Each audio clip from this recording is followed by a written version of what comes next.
북한에 한 가족이 살고 있었습니다. 그런데 그들은 너무도 가난하여 아무것도 먹을 것이 없었고, 뭐라도 먹을 것이 생기면 반찬이 없어 찍어 먹을 간장이라도 있으면 좋겠다 하였습니다. 그렇게 가난한 가족은 이렇게 굶어 죽을 수는 없다는 생각에 가족의 아버지는 홀로 두만강을 건너 중국에 가서 일하여 먹을 것을 구하려 했습니다. 그런데 두만강을 건너는 이 일은 목숨을 잃을 수도 있는 무척 위험한 일이었습니다. 그러함에도 아버지는 가족을 위해 두만강을 건너야 했고, 중국에서 일을 찾아 돈을 모으기 시작했습니다. 그런데 그 하루하루가 아버지는 무척 고통스러운 날이었습니다. 일이 힘든 것은 참겠는데 보고 싶은 가족들을 볼 수 없음에 그 고통이 이루 말할 수 없었습니다.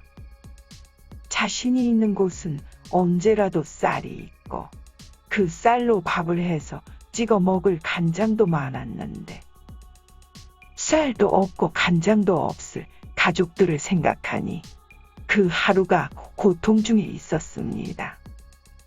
결국 아버지는 가족들을 위해 잠시 북한에 있는 가족들에게 다녀오려는 모습이었는데 또 목숨을 걸어야 할 일이었습니다.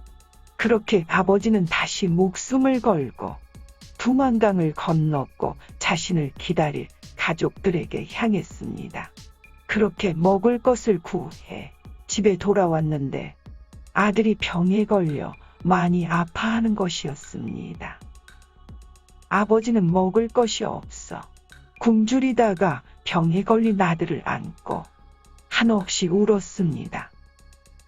그리고 자신이 가져온 식량으로 아들이 먹고 정신을 차리고 건강해졌는데 얼마 후 식량이 또 떨어졌음에 아버지는 또 두만강을 건너 일하러 가야만 했습니다. 아버지는 사랑하는 가족과 또 연약하고 어린 아들을 두고 떠나려니 발길이 떨어지지 않았습니다.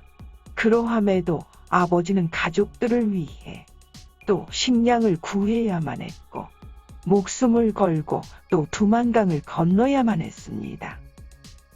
그렇게 아버지는 두만강을 건넜고 가족들이 오래 기다리면 식량이 없어 힘들 것을 알기에 아버지는 가족과 어린 아들을 위해 목숨을 걸고 두만강을 자주 건너 다녀야만 했습니다. 그런데 나중에 그 아버지와 사랑하는 아들의 관계를 보니 친아들이 아니었습니다.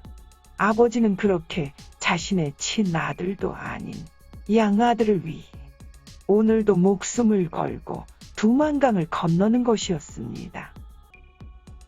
하나님의 사랑도 이렇습니다. 아무것도 아닌 이방인들인 우리를 위해 하나님은 자신의 목숨과 같은 독생자 예수님을 이 땅에 보내주시고 우리의 죄를 담당하시고자 산제물이 되어 죽음의 십자가의 길을 가셨습니다. 그리고 여전히 하나님은 목숨을 걸고 두만강을 건너는 이 아버지와 같이 오늘도 우리를 만나기를 원하십니다. 나는 여러분들이 이 크고 놀라우신 하나님의 사랑을 발견하시기를 바랍니다.